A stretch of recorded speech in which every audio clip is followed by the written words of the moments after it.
My mother-in-law called me cheap and threw the ring I bought at my face, so I ended the engagement, and now she desperately wants me back. I met Grace, a 25-year-old female, 2 years ago at a barbecue hosted by a mutual friend. I was there because my buddy Ethan wouldn't stop nagging me to get out of the house more. I wasn't expecting much, maybe a burger, a couple of awkward conversations, and heading home early. But then I saw Grace. She wasn't the loud center of attention type. She was sitting at the edge of the yard sketching something in a notebook. I walked over, asked what she was drawing, and we started talking. She had this calm energy that was so different from the usual look-at-me type of people I'd met before. One thing led to another, and by the end of the night, we'd exchanged numbers. We clicked almost immediately. Grace was sweet, creative, and had this way of making the smallest things feel meaningful. She'd tell me about her favorite art projects, the way she wanted to open her own studio someday, and all these little dreams that made her eyes light up. I loved listening to her talk about it all. But early on, she brought up her mom. "She's kind of intense," Grace said one night when we were grabbing dinner. "How intense?" I asked, kind of joking but not really. Grace sighed. "She just has really strong opinions about everything. My job, my friends, my clothes. She means well though, she just wants me to do well." I didn't think much of it at the time. Everyone has family quirks, right? But when I met Linda, her mom, I realized this wasn't just some quirky mom who got a little too involved. This was a full-blown control freak.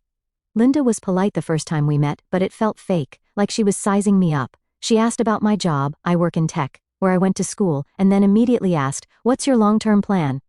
I'm planning to grow in my role and maybe start my own company one day," I said, trying to sound confident. She raised an eyebrow, gave Grace this look, and said, "Well, stability is important. Grace deserves someone who can provide." That rubbed me the wrong way, but I let it go. Grace seemed nervous, and I didn't want to make things awkward. As time went on, though, I started noticing how much control Linda had over Grace's life. Grace had always wanted to be an artist, but Linda had pushed her into accounting because art doesn't pay the bills.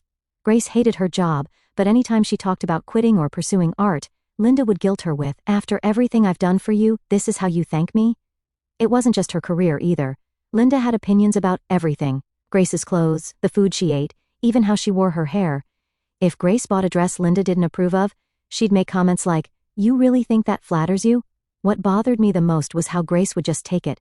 She never stood up to her mom, always brushing it off like, "She's just old-fashioned," or "She doesn't mean it like that." At first I tried to be supportive. I'd tell Grace she didn't need to let her mom control her, that she was smart and capable enough to make her own choices. Grace would nod and thank me, but nothing ever changed. The longer we dated, the more I started feeling like Linda wasn't just controlling Grace's life, she was starting to influence our relationship too. Linda had this way of making me feel like I wasn't good enough, even when she wasn't directly saying it. She'd make comments like, "It's nice that you're doing okay for yourself," or, "Tech is so unpredictable, isn't it?" Grace never said anything when her mom made these comments. She'd just give me this apologetic look like, "I know she's being a pain, but what can I do?" One time we were at dinner with her parents, and Linda started talking about how men should always provide, and how she was lucky Grace's dad had real ambition. I could feel my face heating up, but Grace just sat there quietly, not saying a word. Later I brought it up. "Why don't you ever say anything when your mom talks like that?" "She's just like that," Grace said. "It's not worth the argument." It frustrated me, but I didn't push too hard. I loved Grace, and I figured maybe this was just something we'd deal with over time. But looking back, I think that was the first crack in the foundation. The truth is, Linda's control over Grace wasn't just a problem for her, it was starting to become a problem for us. And the more I tried to ignore it, the harder it became to see a future where Linda wasn't pulling the strings. Still, I held on to the hope that things could get better. I thought maybe if I showed Linda how serious I was about Grace, she'd ease up. That hope is what led to the proposal, and ultimately, everything that came after. After 2 years of dating, I knew I wanted to marry Grace, despite her mom's constant interference. I loved Grace for who she was, kind, patient, and creative. I'd spent months saving up for a ring. It wasn't some massive rock you'd see in a movie, but it was perfect in my eyes, a platinum band with a beautiful diamond solitaire. It was elegant and timeless, something I knew Grace would appreciate. I planned to keep the proposal intimate. Grace had never been one for grand gestures, and I wanted the moment to feel personal and special. One Saturday afternoon, I took her to our favorite park by the river. It was a place we often went to just relax, and it had this spot with a bench overlooking the water. We were sitting there, talking about our plans for the weekend, when I decided to go for it. I pulled out the ring box and got down on one knee. "Grace," I said, feeling my heart race a little, "I love you, and I can't imagine my life without you. Will you marry me?" Her face lit up. "Yes," she said, tears in her eyes. She hugged me so tightly I almost forgot to actually put the ring on her finger. For a few days, everything felt perfect. Grace kept looking at the ring and smiling, and I thought I'd nailed it. We talked about wedding plans, something simple, maybe outdoors, and I started to feel like we were on the same page. Then Grace suggested we visit her parents to share the news and get their blessing. I won't lie, I wasn't thrilled about the idea. Linda wasn't exactly my biggest fan, and I knew she'd have something to say about the ring, the wedding, or both. But Grace seemed so excited about the idea that I didn't want to ruin it for her. We'll just tell them together, Grace said, squeezing my hand. Mom will come around, she just needs to see how happy we are. I nodded, even though I wasn't convinced. When we arrived at her parents' house, Linda was sitting in the living room with her husband, Mike. Now, Mike's a quiet guy. He mostly stays out of Linda's way, which I can't really blame him for. He gave us a polite nod when we walked in, while Linda's eyes immediately darted to Grace's hand. "What's this?" Linda asked, her tone sharp. Grace smiled, holding up her hand. "We're engaged!" For a moment, Linda didn't say anything. She just stared at the ring, like she was trying to figure out if it was a joke. Then she let out this small laugh, not the happy kind, but the kind that makes you feel like you've done something wrong. "That's the ring?" she asked, raising an eyebrow. "Yes, isn't it beautiful?" Grace said, still smiling. Linda didn't answer. Instead, she walked over, grabbed Grace's hand, and examined the ring like it was a piece of costume jewelry. "It's so small," she finally said. "Are you sure this is an engagement ring?" "Mom," Grace said, her smile fading. "Don't start." "Don't start?" Linda repeated, looking at me now. "Adam, you're telling me you couldn't get her something a little more substantial?" I felt my jaw clench. I'd expected some comments, but this felt like a straight-up attack. "I picked this ring because it's meaningful," I said, trying to stay calm. "It's elegant, and within our budget. I didn't think the size of the diamond was what mattered." Linda let go of Grace's hand and crossed her arms. "An engagement ring is supposed to show how serious you are. This looks like you're cutting corners." "Mom," Grace said, her voice sharper this time, but Linda wasn't done. "I'm just saying, Grace deserves better. If you can't afford a proper ring, how are you going to afford a wedding or a house or kids?" Mike, who'd been sitting quietly the whole time, finally spoke up. "Linda, maybe we should just congratulate them." Linda shot him a look that could freeze water. "Mike, I'm just being honest. This is our daughter's future we're talking about." I took a deep breath. I love Grace, and I want to build a life with her. I'm not going to blow all my savings on a ring when we have a future to plan for. Linda laughed again, that same condescending laugh. "That's a nice speech, Adam, but it sounds like an excuse." Before I could say anything else, she grabbed the ring off the coffee table where Grace had set it down. "If this is the best you can do," she said, tossing it back onto the table, "then maybe you're not ready for marriage." Grace's face went pale. "Mom, stop," she said, her voice breaking, but Linda ignored her. "Grace, you need to think about this. Marriage is a serious commitment. You can't just say yes to the first guy who comes along with a cheap ring." That was it for me. I stood up, my hands clenched into fists at my sides. "I'm not going to sit here and be insulted. I love Grace, but I won't let you disrespect me like this." Linda didn't even flinch. "If you're serious about marrying my daughter, you'll prove it. Get her a real ring. Until then, don't waste our time." I turned to Grace, hoping she'd say something, anything to back me up, but she just stood there looking torn. "Adam, let's just go," she finally said, her voice barely above a whisper. We left. The car ride back to my apartment was completely silent. I wanted to talk about what had just happened, but I also didn't trust myself to say something I'd regret. When we got to my place, Grace finally spoke up. "I'm sorry about my mom, she's just protective." "Protective?" I repeated, my voice rising. "Grace, she called the ring cheap and threw it at me. That's not protective, that's cruel." "She doesn't mean it like that," Grace said, avoiding my eyes. "She just has high standards." "High standards?" I said, shaking my head. "Grace, she disrespected me in front of you, and you didn't say a word. How am I supposed to deal with that for the rest of my life?" Grace didn't have an answer. She just sat there, looking like she wanted to cry, and for the first time, I started wondering if love was enough to make this work. After the nightmare at Linda's house, Grace and I were in an awkward limbo. We didn't talk much about what had happened, and whenever I brought it up, she'd change the subject or say, "I'll talk to her soon." Days turned into a week, and nothing had changed. Then one evening, Grace dropped a bomb on me. "My mom thinks I should go stay with her for a while," she said hesitantly as we sat on the couch. I almost choked on my drink. "What? Why?" "She just wants to talk things over," Grace said, not meeting my eyes. "Talk things over?" "Grace, she doesn't want to talk, she wants to control you." Grace sighed, fidgeting with her hands. "I know she was out of line, but she's still my mom. She says she wants to help us figure things out." "Help?" I said, incredulous. "Grace, she thinks I'm not good enough for you. How is that helping?" She's just worried about me, Grace said quietly. She doesn't want me to make a mistake. I stared at her, trying to wrap my head around it. You don't actually think this is a good idea, do you? Grace hesitated. I don't know. Maybe it'll calm her down. Maybe if I spend some time with her she'll see how much you mean to me. Or she'll use that time to convince you to leave me, I said, my frustration building. Grace didn't respond. Instead, she looked at the floor, and I could tell her mind was already made up. The next day, she packed a small bag and left for her parents' house. She said it was just for a few days, but I couldn't shake the feeling that Linda had gotten exactly what she wanted. At first, Grace texted me like everything was fine. Mom's being nice, she wrote one evening. She's not bringing up the ring or the fight. I didn't believe that for a second. Linda was many things, but letting things go wasn't one of them. Sure enough, a couple of days later, Grace's messages started to change. She was still polite, but she sounded distant. When I asked how things were going, she'd say things like, Mom's just worried about us, or, she thinks we need more time to figure things out. What bothered me most wasn't just Linda's interference, it was Grace's willingness to go along with it. I knew she didn't agree with her mom deep down, but she never pushed back.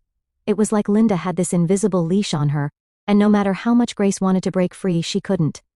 One night, Grace called me from her parents' house. She sounded nervous, almost like she didn't want to be having the conversation. Adam, she began, Mom thinks we should slow things down. Of course she does, I said bitterly. What exactly does slow things down mean? She just thinks we rushed into the engagement, Grace said. She thinks maybe we should take some time apart and figure out if we're really ready for marriage. I felt my stomach drop. Grace, is this what you want or is this just your mom talking? She hesitated. I don't know, I think maybe we do need some time. Things have been so stressful lately and I don't know. Of course things are stressful, I said, trying to stay calm. Your mom's been stirring the pot since the day I proposed, and instead of shutting her down, you're doing everything she says. That's not fair, Grace said, her voice trembling. She's just trying to protect me. Protect you from what? I snapped. From being happy? From having a life outside of her control? Grace didn't respond. After a long pause, she said, I just need a little more time to think. I couldn't believe what I was hearing. Fine, I said finally. The next few days were quiet. Grace barely texted, and when she did, it was short and vague. I could feel the distance growing between us, and I knew Linda was behind it. One night, I got a call from Ethan, the same friend who'd introduced me to Grace. He'd heard about the fight from one of Grace's friends. Man, I hate to say it, Ethan said. But it sounds like her mom's trying to sabotage this whole thing. Yeah, no kidding, I said. What are you going to do, he asked. I don't know, I admitted. I love Grace, but I can't keep fighting her mom for control of our relationship, and it's not like Grace is standing up for me. Ethan was quiet for a moment. You got to figure out if Grace is really on your side, man. If she's not, then what's the point? He was right, but it wasn't that simple. I wanted to believe Grace would come around, that she'd see what her mom was doing and finally stand up to her, but the longer she stayed at her parents' house, the less I believed that would happen. A few days later, Grace called me again. I didn't respond right away. When she finally spoke, her voice was small. I don't know if I did the right thing by taking a break.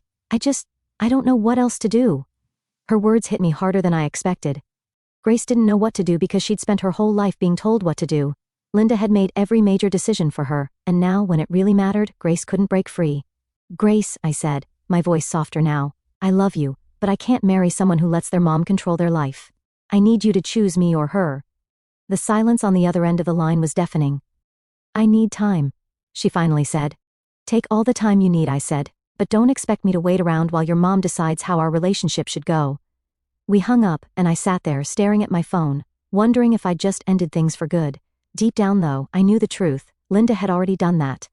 For a week after Grace told me she needed time, I hit my limit. The silence between us had stretched so long it felt like we weren't even a couple anymore. Every day that passed, I couldn't stop thinking about how Linda had completely taken over. Grace wasn't acting like the woman I fell in love with, she was acting like a puppet, and Linda was pulling the strings. Then Grace texted me, "Can we talk tonight? Mom says we should all sit down and figure this out." I stared at my phone, dumbfounded. The nerve of Linda to insert herself into a conversation that should have been between Grace and me.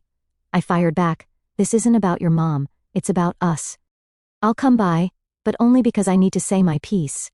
That evening, I drove to her parents' house, feeling equal parts angry and defeated.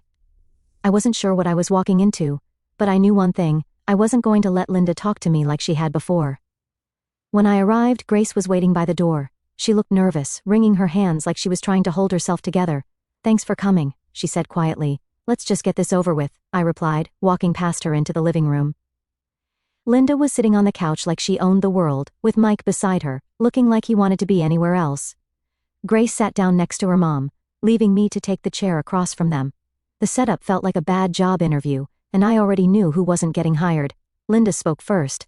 Adam, we're glad you're here. This has been a stressful time for Grace, and we want to make sure she's making the right decisions for her future. I clenched my jaw. This isn't about Grace's future. This is about you controlling her life. Linda's smile didn't falter, but her tone turned sharper. I'm her mother. It's my job to make sure she's taken care of. And what about my job as her fiancé? I shot back. Or does that not count because I didn't buy a ring big enough for your standards? Grace flinched but didn't say anything. Linda, however, leaned forward, like she'd been waiting for this moment. It's not about the size of the ring, Adam. It's about what it represents. A man who can't invest in a proper engagement ring clearly doesn't take marriage seriously. I laughed, but there was no humor in it. You mean a man who doesn't go into debt to impress you? Because that's what this is really about, isn't it? You want me to prove myself to you, not Grace. Linda didn't deny it. If you're going to marry my daughter, you have to show me that you're capable of giving her the life she deserves. And what about what Grace wants? I asked, turning to her. Do you even care about that? Grace opened her mouth to speak, but Linda cut her off. Of course I care about what Grace wants. That's why I'm here to guide her. Guide her? I said, my voice rising. Linda, you don't guide her, you control her. And Grace, you let her. You let her dictate everything, even our relationship. Grace finally spoke, her voice shaky. I just don't want to upset her. And what about upsetting me? I asked. Do my feelings matter at all in this, or is this just about keeping your mom happy? Adam, it's not that simple, Grace said, tears welling up in her eyes. It is that simple, I said. You either want to marry me or you don't, and if you do, then you need to stand up to her. Linda let out a short laugh. You're giving her an ultimatum. That's rich. You're acting like you're doing her a favor by marrying her. I'm not giving her an ultimatum, I said, glaring at Linda. I'm giving her a choice. Either she chooses me and our future together, or she chooses to stay under your thumb. But I won't be part of this toxic dynamic anymore. The room went silent. Mike looked like he wanted to crawl under the couch, and Grace looked like she was on the verge of breaking down. Linda, however, stayed calm. Grace, she said, turning to her daughter, you need to think about this carefully. Marriage is a big decision, and it's clear Adam isn't ready to make any concessions. Stop talking for her, I snapped. Grace, this is your decision. What do you want? Grace looked at me, then at her mom, then back at me. Her lips trembled as she said, I don't know. Those 3 words hit me harder than I expected. I realized then that Grace wasn't going to choose me. Not because she didn't love me, but because she didn't know how to stand up to her mom. I think we're done here, I said, standing up. Grace, I love you, but I can't keep fighting this battle alone. You need to figure out what you really want without your mom telling you what to think. Adam, wait, Grace said, grabbing my arm. I just need more time. I shook my head. You've had time, Grace, and all it's done is push us further apart. Linda stood up, her expression smug. Well, if you're leaving, don't expect to come crawling back when you realize you've made a mistake. I turned to her, my voice steady. The only mistake I made was thinking I could win Grace's love without your interference. I'm done playing this game, Linda. I hope one day Grace realizes how much damage you've done. I walked out without looking back, my heart heavy but my mind clear. For the first time in weeks I felt like I'd taken back control of my life. Whether Grace chose to stay under Linda's thumb or not, I knew I couldn't let myself be dragged down by her mother's toxicity any longer. The next morning, my phone started buzzing. Grace texted me a long message apologizing, but it wasn't the kind of apology I needed. It was full of excuses. I'm sorry you felt that way. And Mom didn't mean to come off so harsh. She even wrote, I just need time to get her to understand where we're coming from. Where we're coming from. There was no we in that room last night. It was me versus her mom, with Grace sitting on the sidelines. I didn't reply right away. Honestly, I didn't know what to say. Part of me wanted to tell her to stop trying to fix things if she wasn't willing to take a stand, but another part of me just didn't want to deal with it anymore. By the afternoon, Grace was calling. I let it ring. She left a voicemail, her voice shaky. Adam, please call me back. I want to talk about last night. I know things got heated, but we can work through this. I know we can. Could we though? Every time I replayed the night in my head, all I could see was her silence. I'd stood up for myself, for us, and she just sat there, letting her mom dictate the terms of our relationship. The days that followed felt like a blur. Grace kept trying to reach out, alternating between apologizing and justifying her mom's behavior.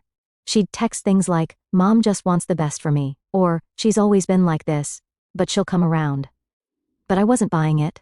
Linda wasn't going to come around. She'd spent Grace's entire life controlling her, and Grace let her because it was easier than standing up to her. One evening, Ethan came over to check on me. He'd heard bits and pieces of what had happened from our mutual friends, and he wanted to get the full story. "So, you really called off the engagement?" he asked as he plopped onto my couch. "Yup," I said, handing him a beer. "I couldn't do it anymore.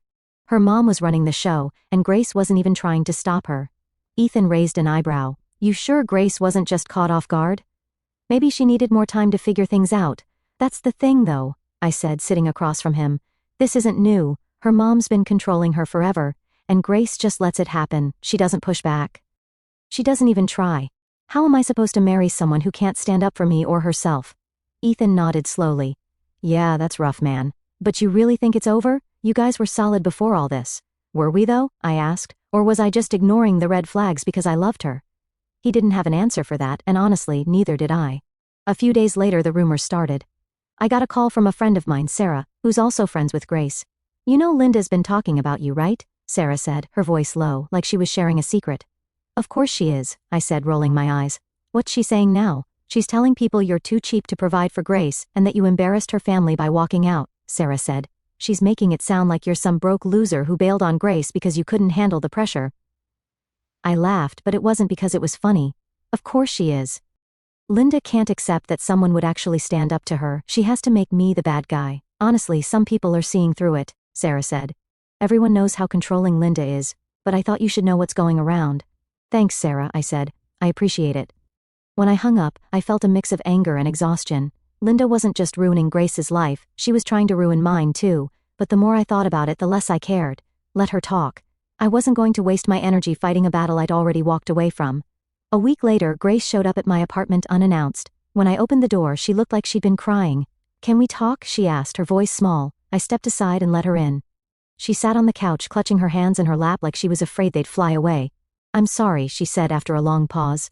"I'm sorry for not standing up for you. I know I should have, but it's just so hard with my mom." "I get that," I said, sitting across from her. "But Grace, this isn't just about your mom. This is about us. I need a partner who has my back, and that night you didn't." "I know," she said, her voice breaking. "I know I let you down, but I love you, Adam. I don't want to lose you." "I love you too," I said, my voice soft. "But love isn't enough if you're not willing to fight for us. Your mom's always going to be in the picture, and if you can't stand up to her now, how will you stand up to her when we're married, when we have kids?" Grace didn't have an answer. She just sat there, tears streaming down her face. "Grace," I said gently, "I need you to take a hard look at this situation, not just for me, but for yourself. Do you really want to spend the rest of your life living in your mom's shadow?" She nodded slowly. "I know you're right," she said, "but I don't know how to change." "You have to figure that out," I said, "but I can't be the one to do it for you." She left that night, and I knew it was the last time we'd talk as a couple. Linda tried to contact me once, sending a text that read, "If you'd just apologize, we could all move past this." I deleted it without replying. After I walked away from Grace and Linda, I didn't expect to hear much about what happened to them. I thought I'd left that chapter behind for good, but life has a funny way of keeping you connected to things you're trying to let go of. A few weeks after I returned the engagement ring, Sarah, our mutual friend, reached out again. "Hey," she said over the phone. "You're not going to believe what Linda's up to now." I sighed, already tired of hearing Linda's name. "What now?" "She's trying to set Grace up with this guy," Sarah said. "Some rich guy she met through one of her charity events. He's older, like mid-40s, and apparently loaded." "That sounds about right," I said bitterly. "Linda's dream, a guy with a fat wallet who doesn't care about anything else." Sarah lowered her voice, as if Grace might overhear her. "Grace isn't into it though. She's been telling Linda she doesn't want to meet him, but you know how Linda is. She won't take no for an answer." It didn't surprise me. Linda had always treated Grace's life like it was a chessboard, and Grace was just another piece she could move around to suit her own goals. A month later, I ran into Ethan at the gym. He mentioned that Grace had moved out of her parents' house. "Wait, what?" I asked, dropping the weights I'd been holding. "Yeah, apparently Linda kicked her out," Ethan said. "She kicked her out? Why?" "From what I heard, Grace finally put her foot down about that rich guy Linda wanted her to date," Ethan said. "She refused to even meet him, and Linda flipped out, told her if she wasn't going to listen, she wasn't welcome in the house anymore." "Wow," I said, shaking my head. "I mean, I knew Linda was controlling, but that's next level." Ethan shrugged. "Honestly, it might be the best thing that's ever happened to Grace. At least now she has to figure things out on her own without Linda breathing down her neck." I wanted to agree, but a part of me felt sorry for Grace. She'd spent her entire life trying to please her mom, only to get tossed aside when she didn't fit into Linda's plan anymore. Over the next few weeks, bits and pieces of Grace's new life started trickling back to me through mutual friends. She'd moved into a small apartment downtown and was looking for a new job, something in the art world finally. But it wasn't all smooth sailing. Apparently, Linda wasn't done making things difficult for Grace. She'd been bad-mouthing her to family and friends, saying things like, "I did everything for her, and this is how she repays me." One of Grace's cousins even told me that Linda had tried to cut Grace off financially. "She thinks if Grace struggles enough she'll come crawling back," the cousin said. That sounded exactly like something Linda would do, use money as a leash to try to drag Grace back into line. But from what I heard, Grace wasn't biting. She was working odd jobs, selling some of her art online, and doing whatever she could to make ends meet. One day, I got a text from Grace. My heart skipped for a moment, seeing her name pop up after weeks of silence. The message read, "Hey, can we talk? I really need someone right now." I stared at my phone, unsure of how to respond. Part of me wanted to ignore it, but I replied, "What's going on?" She called almost immediately, her voice trembling.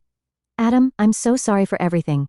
You were right about my mom. She's been impossible. She kicked me out because I wouldn't meet this guy she's trying to set me up with." I sighed, the familiar mix of frustration and pity bubbling up. "Grace, I'm sorry you're going through that, but I don't know what you want from me. I told you this would happen if you didn't stand up to her." "I know," she said quickly, her voice breaking. "I know I messed up, and I should have defended you, but I'm trying to fix things now. I'm trying to figure out my life, and I just need someone to talk to." "Grace," I said, trying to keep my tone steady, "I'm glad you're starting to see the problem, but you didn't choose me when it mattered. You let your mom push me away.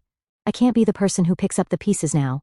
She went quiet for a moment, then said, "I understand. I don't know who else to turn to." It hurt to hear her say that. I'd wanted to be her person for so long, but now it felt like too little, too late. "You'll figure it out," I said softly. "You're stronger than you think, but you need to do this on your own." A few months later, I heard through the grapevine that Linda had finally stopped trying to control Grace's life.